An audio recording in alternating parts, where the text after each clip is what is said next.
السلام علیکم دوستو، آج ہمارا موضوع ہے انسان اور اللہ تعالیٰ کے درمیان محبت۔ آئیے جانتے ہیں۔ دو طرح کی محبت انسان کو غمگین نہیں کرتی، اللہ تعالیٰ سے محبت اور اللہ تعالیٰ کے لیے کسی سے کی گئی محبت۔ جانتے ہو، جب تم اللہ کی چاہ کو اپنا لیتے ہو، پھر تمہاری چاہتیں اس کی رضا بن جاتی ہیں۔ اللہ تعالیٰ کی محبت کی مٹھاس محسوس ہونے لگے گی اور دل کو سکون بھی آئے گا جب تم اللہ کو یاد کرو گے۔ امید صرف اللہ سے ہی رکھو اور اسی پہ بھروسہ کرو، کیونکہ صرف اور صرف اللہ ہی ہے جو رات کو دن اور دن کو رات میں بدل دیتا ہے۔ پتہ ہے آپ کو، اللہ کی محبت ٹوٹے ہوئے دلوں کے لیے شفا ہے۔ راتیں اگر اللہ تعالیٰ سے بات کرتے ہوئے گزرنے لگیں تو نیند نہ آنا بھی نعمت ہے۔ اپنے رب پر ہمیشہ بھروسہ رکھا کرو، کیونکہ اللہ تعالیٰ وہ نہیں دیتا جو ہمیں اچھا لگتا ہے، بلکہ اللہ تعالیٰ وہ دیتا ہے جو ہمارے لیے اچھا ہوتا ہے۔ پتہ ہے آپ کو، ایک ہی جملہ انسان کی تربیت کے لیے کافی ہے کہ اللہ دیکھ رہا ہے۔ پتہ ہے آپ نے، اللہ کی پکڑ انسان کی اکڑ ایک جھٹکے میں نکال دیتی ہے۔ ہدایت اور اللہ کی محبت دو ایسی چیزیں ہیں جو انسان کو مانگے بغیر نہیں ملتی۔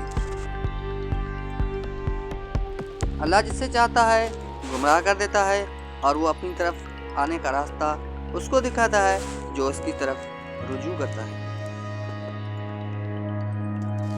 توبہ تب نہیں ہوتی جب آپ روتے ہیں، توبہ تو تب ہوتی ہے جب آپ بدلتے ہیں۔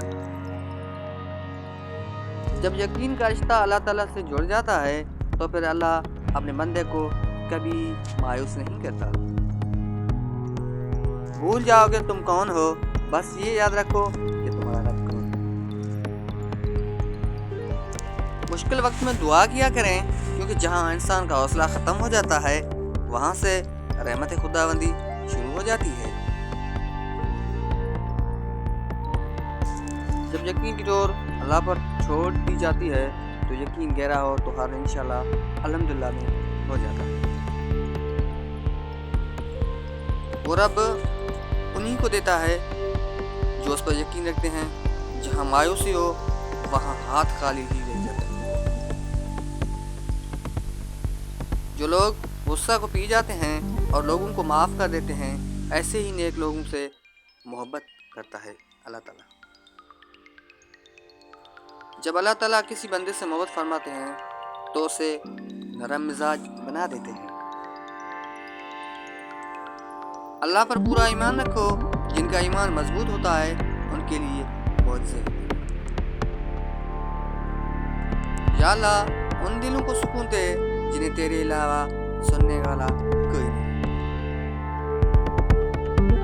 جانتے ہیں آپ، اس کائنات میں، اس دنیا میں کوئی اتنی شدت سے کسی کا انتظار نہیں کرتا جتنا اللہ اپنے بندے کی توبہ کا کرتا ہے۔